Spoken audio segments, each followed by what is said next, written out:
Assalamu alaikum. In this video I'm going to show you how to make Microsoft Excel tables and how to make different shapes like pie charts, bar diagrams, and normally this is used for data analysis. जब आप thesis कर रहे हो या research report या कोई सी चीज़ लिख रहे हो तो उसके अंदर आमतौर पर इसकी ज़रूरत पड़ जाती है. This is a basic video, so this is meant for those who really don't have an idea how tables are made out of text. आपके पास टेक्सचुअल डाटा है, उसको आप कैसे एक टेबल की शेप देते हैं. Let's understand a few things very quickly. You open Microsoft Excel. This is based on Microsoft Excel 2007 or 2010 or onwards, not 2003, because the options are different, the layout is different. Okay, first thing is you have to understand the concept of columns, which are going like this normally, and rows, ROWS, that goes like this. So normally होता ये है कि एक basic table के अंदर आपको दो चीज़ें देखनी होती हैं कि कॉलम और रोज़.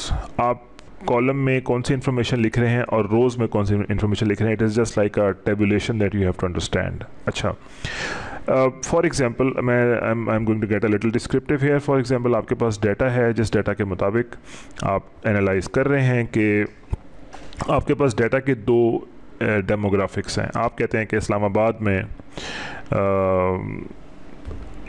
टीनेजर्स का एक बारे में ये ख्याल है, ओल्ड एज पीपल का इस बारे में ये ख्याल है, और इसी तरह आप कहते हैं कि मीडियम एज जो उस एज ग्रुप का ये ख्याल है. सही है. सो हम कोई रिसर्च इस तरह कर रहे हैं जिसमें हमारे पास मुख्तलिफ एज ग्रुप्स हैं. सो हम इस साइड पे, इस रोज़ वाली साइड पे, we are going to define the age groups. For example मैं स्टार्ट करता हूँ चिल्ड्रन. अगली मेरी कैटेगरी जो है दैट इज़ यूथ. उसके बाद है एडल्ट्स. उसके बाद है old age, like people in the old age. अच्छा, मैंने कोई रिसर्च इस तरह की है कि मेरे पास जो रिसर्च रिस्पोंडेंट्स हैं मैं उनको पहले कैटेगराइज कर रहा हूँ. एक ऑप्शन ये है, हो सकता है मेरे पास एक और ऑप्शन मैं साइड पे एक और जगह बना रहा हूँ कि मैं कहता हूँ जी मेरे पास मैंने देखना है मेन क्या कहते हैं और वुमेन क्या कहती हैं एक बारे में. ठीक. एक और ऑप्शन ये भी हो सकती है, मैं कहता हूँ जी कि अनएम्प्लॉयड लोगों का क्या ख्याल है किसी बारे में, और एम्प्लॉयड लोग उसके बारे में क्या कहते हैं. सो आमतौर पे जो आप when you carry out a research, आपके पास जो डाटा होता है वो कुछ इस तरह कैटेगराइज हुआ होता है. आप जिन लोगों पे रिसर्च कर रहे होते हैं या जो आपके रिसर्च रिस्पोंडेंट्स होते हैं जो आपको डाटा देते हैं, उनसे आप जब बात कर रहे होते हैं तो आप उनको थोड़ा सा कैटेगराइज कर लेते हैं किसी, जब डाटा एनालिसिस के अंदर ये चीज़ हो जाती है. सो एक तो this is what should I से, ये चीज़ आप रोज़ के अंदर कवर कर लें, या आपकी ऑप्शन है कि इस सारी इन्फॉर्मेशन को एक तरफ लिख लें. लाइक आप कहते हैं कि आपके पास डाटा देने वाले लोग चिल्ड्रन, यूथ, एडल्ट्स और ये हैं. अच्छा, फिर आपके पास एक दूसरा जिसको कह सकते हैं कि it is just like vertical and horizontal. So हम हॉरिजॉन्टल में हमने इस बात को सेट कर लिया. अब हम वर्टिकल जो उसका एनालिसिस करेंगे उसमें क्या होगा कि चिल्ड्रन किस जगह के. आप कहते हैं कि ये चिल्ड्रन वो हैं जो कि इंग्लिश मीडियम में पढ़े हुए हैं, या ये चिल्ड्रन वो हैं जो उर्दू मीडियम में पढ़े हुए हैं, या ये चिल्ड्रन वो हैं जो कि किसी रीजनल लैंग्वेज में पढ़े हुए हैं. हमारी रिसर्च कुछ इस तरह की है. मैं एग्जांपल दे रहा हूँ, सो आप अपनी रिसर्च से इसको रिलेट कर सकते हैं कि अपने डाटा को जब आप एनालिसिस करते हैं तो आप कोई उसकी तरतीब बना लेते हैं. So same is the case कि मैं इंग्लिश मीडियम मेरा फोकस है, मैं चेक करना चाह रहा हूँ कि किस मीडियम के लोग किसी चीज़ के बारे में कैसे रिएक्ट करते हैं. सो English, Urdu,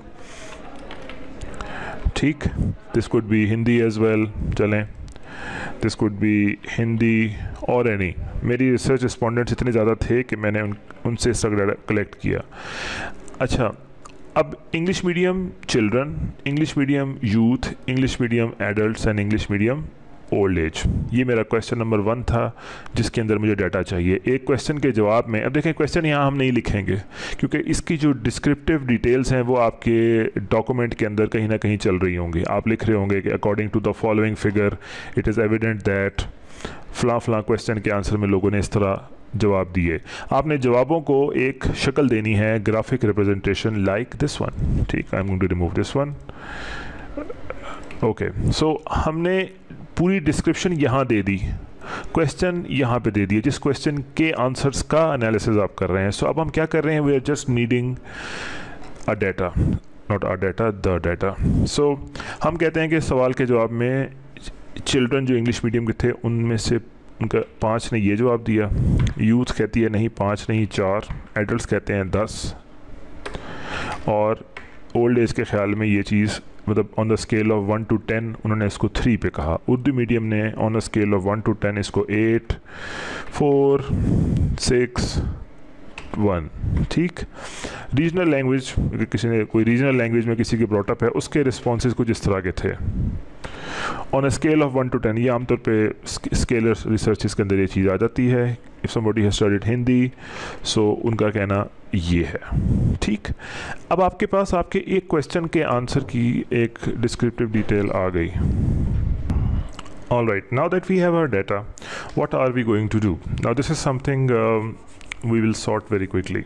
What you are going to do is you are going to select the boxes which are having your data. Please keep in mind, do this very carefully and do this very carefully. You don't need to write कि ये लोग कौन हैं और ये लोग कौन है। I mean we'll settle that when we'll make the table. वो ऐसा कोई इशू नहीं है। So आपने इस पूरे बॉक्स को सिलेक्ट किया। नॉर्मली ये वाला बॉक्स वाइट रहता है, so don't worry, the black lines around it show that इस डाटा का आपने कुछ करना है। Very very simple, click insert and click columns. Now here you have lots of options how you want the data to be seen. ठीक है।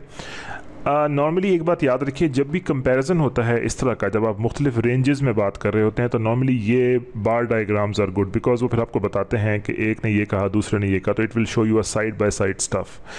अगर मैं आपको कुछ डायग्राम्स और भी दिखाऊंगा जिसमें हम पाई चार्ट भी यूज़ करते हैं, बार डायग्राम्स की ये शक्ल भी है। So let's try this one, simple. ठीक, ये हमारे पास बार डायग्राम आ गई। अब इसको ज़रा थोड़ा सा अंडरस्टैंड करें। आपने ये चीज़ें यहाँ पे दी थी, ये चीज़ें यहाँ पर अपीयर हो रही हैं कि चिल्ड्रन, और इसने डिफरेंट कलर्स यूज़ की हैं किस किस को रिप्रेजेंट करने के लिए। पर्पल कलर और indigo colour probably goes to Hindi medium children who have studied Hindi medium in the start. Hindi medium children ने ये कहा, ये स्केल है 1 to 10, sorry it got to 12, I don't know, मैंने वो सेट नहीं किया था, I can set that if you like. So ये उनका रिस्पॉन्स यहाँ तक गया। यूथ जो हिंदी में थी उनका again you can see it goes here. Adults जो हिंदी एजुकेटेड में ब्रॉट अप थे उनका रिस्पॉन्स इस बारे में इतना था, और ओल्ड एज पीपल जो हिंदी में थे उनका रिस्पॉन्स ये था। Now this colour coding is going to explain to you किसका रिस्पॉन्स कैसा था। अब हम इस टेबल के साथ we can do a number of things since it is generated. अब हम करेंगे कुछ एक दो और काम। For instance you are not happy with the chart type, आप कहते नहीं it's not making sense, so यहाँ पर क्लिक कीजिए चार्ट, चेंज चार्ट टाइप पे, and enjoy your self. Click this one, hit okay. Now it's a little straight, ये थोड़े flat लग रहे हैं, या आपने डॉक्यूमेंट ब्लैक एंड वाइट में देनी है, नो इशू। यहाँ पर आपके पास आ रही है ये, इस पर क्लिक कर दीजिए तो ये ग्रे स्केल हो जाएगा। ठीक है, और ग्रे स्केल में थोड़ा सा ये it's a little design bevel होके बाहर आ रहा है, तो it's a little, it looks a little better. See अब ये ब्लैक एंड वाइट में है, लेकिन ब्लैक एंड वाइट में देखें आप जब प्रिंट लेंगे इस चीज़ का, तो naturally print is going to be on a printer which has proper ink. I am not saying dark print, I am saying normal proper. तो उसमें जब आप इसका सही प्रिंट लेंगे तो it's going to distinguish this line from this line to this line. ये हमारा काम, I hope it is done. अच्छा, अब हम हमारे पास एक दो ऑप्शंस और भी हैं। अब हमने ये बताना है कि ये लोग कौन हैं, लाइक यंग, इस कैटेगरी का क्या नाम है और इस कैटेगरी का क्या नाम है। So we are going to see that. Chart layouts में हमारे पास काफ़ी ऑप्शंस हैं, मैं यहाँ क्लिक कर रहा हूँ।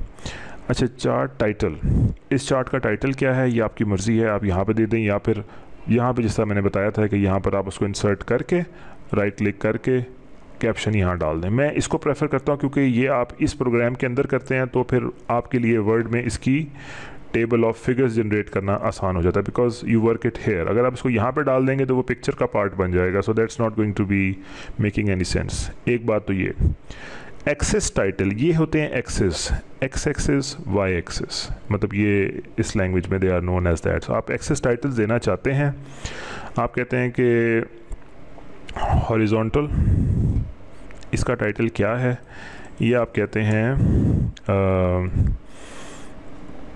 एज ग्रुप्स, या इस पूरी कैटेगरी का नाम था एज ग्रुप्स, ये हमारे एज ग्रुप्स हैं। अच्छा, ये क्या चीज़ है, हाउ डज़ दिस इंडिकेट, आप कहते हैं कि फॉर एग्जांपल एक्सेस टाइटल में अगेन प्राइमरी वर्टिकल एक्सेस। अब हम वर्टिकल में देखते हैं कि हमने इसको लिखना इधर है, ये देखिए इसको मैंने सेलेक्ट किया और मैं लिख रहा हूँ कि ये है for example usage of English. अब ये हमारा इसको हम कहते हैं it is the legend. By legend I mean the guide, कि कौन सी चीज़ क्या है। ये दो चीज़ें हो गई, ये लेजेंड है, ये लेजेंड यहाँ अपीयर हो रही है राइट साइड पे, हम कहते हैं यहाँ की बजाय ऊपर अपीयर हो, show legend at the top, ये इधर आ गई, show legend at the bottom, ये इधर आ गई। Normally it looks okay here but your choice, और आपकी काम की रिक्वायरमेंट है, I am not forcing you to do anything. Okay, what else, data labels, ये बहुत इंपॉर्टेंट है। डाटा लेबल्स का मतलब होता है कि ये डाटा जो हम यहाँ शो कर रहे हैं पिक्चर के साथ, ये आप गेस करेंगे कि ये 10 है, ये 8 है, और ये जो है ये समथिंग लाइक 5 है। सो इसको ज़्यादा डिटेल बनाने के लिए डाटा लेबल्स पे क्लिक करके आउटसाइड एंड, मतलब this is the end of a range, आप इसके ऊपर यहाँ पे डाटा लिख सकते हैं बाय क्लिकिंग इट हेयर, आपकी तमाम ऑप्शंस यहाँ अपीयर हो जाएंगी। सो ये एक ज़्यादा हेल्पफुल हो जाता है किसी बंदे के लिए, बजाय इसके कि वो यहाँ से गेस करता रहे कि ये कौन सी चीज़ कितने वैल्यू पे है। एक और चीज़ बहुत जल्दी से, इस डाटा लेवल को अगर आपको लग रहा है कि ज़्यादा बेहतर नज़र नहीं आ रहा, click on any one of them, तो उसके बाकी जो उसके साथी हैं वो सारे एक तरह के सेलेक्ट हो जाएंगे। आप थोड़ा सा इसके साथ प्ले कर सकते हैं, टेक्स्ट को बोल्ड कर दिया, कलर बेशक चेंज कर दिया, इट इज़ योर चॉइस। इसका कलर हम कर देते हैं फॉर एग्जांपल ग्रीन, पर ये वही बात है, ब्लैक एंड वाइट प्रिंट होगा तो ये डिस्टिंग्विश करना बहुत मुश्किल हो जाता है। चलें जी, let's get back to this. ये हमारा चार्ट चल रहा है और हम लेआउट पे हैं, हमने एक्सेस देख ली, एक्सेस टाइटल डाल दिए और डाटा लेबल्स दे दिए। डाटा टेबल, हाँ आप चाहते हैं कि आपके चार्ट के साथ जो इसका डाटा टेबल है जो इस तरह का है ये भी नीचे आ जाए, good, you can do that. यहाँ क्लिक कीजिए, ये इसके नीचे टेबल के साथ जुड़ा हुआ वो आ गया। अब ये आपकी मर्ज़ी है how much you want to put into this. Data table आ गया और you want data table to be shown below, ये आपकी मर्ज़ी है। इसको ड्रैग करके लंबा करें तो it's going to be look better this way. और हम इसमें क्या कर सकते हैं, one last thing, I think it's getting a little long. Colours पे अगेन अगर इसने डिस्प्ले होना है या कलर प्रिंट होना है तो good enough, do that. Otherwise हमारे पास ऑप्शंस कुछ और भी हैं, we can do that as well. और इसमें layout and format and there is something called 3D। आप इस चार्ट के साथ you can make it any shape, लेकिन मैं एक स्ट्रेट शेप इसलिए बता रहा हूँ so that it is easy for you to make. अब हम इसकी एक जल्दी से काम करेंगे, we are going to change the shape a little more. हम कहते हैं कि ये चीज़ जो है इस तरह की कोन्स बनी हुई आ जाएँ, so you see it's get a little different display. Again फिर विजिबिलिटी का ख्याल रखिएगा, ऐसा चार्ट मत बनाए जो नज़र ही ना आए। सो विजिबिलिटी बहुत क्रूशल है। डिज़ाइन देख के यू समटाइम फील कि यार ये होना चाहिए, ये होना चाहिए। You want cylinders, go ahead, try cylinders to see they look good. Visibility हो और जिस जगह उसने प्रिंट होके जाना है अगर वो अच्छी लगे तो no harm, since it's free you can enjoy yourself, do anything you like, nobody is stopping you. So after you have done this, right click, ये ऑप्शन मैंने सारी कर दी, आपने जोन सी करनी है कीजिए, जो आपको लगे कि मैंने ये नहीं देना तो आपको आई have shown you in the video, rewind the video, watch that. ये आपका चीज़ कंप्लीट हो गई। Right click on this, copy this, don't cut, copy this and come back to Microsoft Word and I'm going to insert a table. Now please understand the size of the table, that was too big over there. I am going to insert it here. See, it has come flat. आप इसको थोड़ा resize कर लीजिए and ये थोड़ा elastic नहीं होता, it's not an image, it is a table which is based on some data, लेकिन आप इसको थोड़ा इलास्टिक कर सकते हैं। अगेन उसको टाइट कर दीजिए तो ये टेक्स्ट इसके आसपास इसको रैप कर लेगा, ठीक। Options are yours, I personally like that, I am crazy although, so you don't need to follow me, follow whatever you like, done। और फिर अगेन फिर वही बात, राइट क्लिक कीजिए, इंसर्ट कैप्शन, इसको जो कहना है कहिए। I have shown that in the previous video. So this is how you make a simple table, but please remember one thing, in case you need to make some changes are always made here, changes are not made here, this is an outcome, this is a result, changes are made here, this is the source. और इस अपनी जो Excel की file को अपने thesis के साथ अलग से सेव करें या डॉक्यूमेंट के साथ अलग से सेव करके रखें, ताकि you don't really get lost. अगर कभी आपको दोबारा टेबल बनाना पड़ जाए, कोई आपसे कहे कि ये ठीक नहीं है, शेप चेंज करो, so you just have to come back, open the file, click on this, change the chart type, यहाँ से अपनी मर्ज़ी का चूज़ करें, ये ज़्यादा बेहतर लग रहा है, so change this to this one और anything else you like. This is it. I hope this helps you, and inshallah see you in the next video with something more in the same connection. Thank you very much for watching. Allah Hafiz.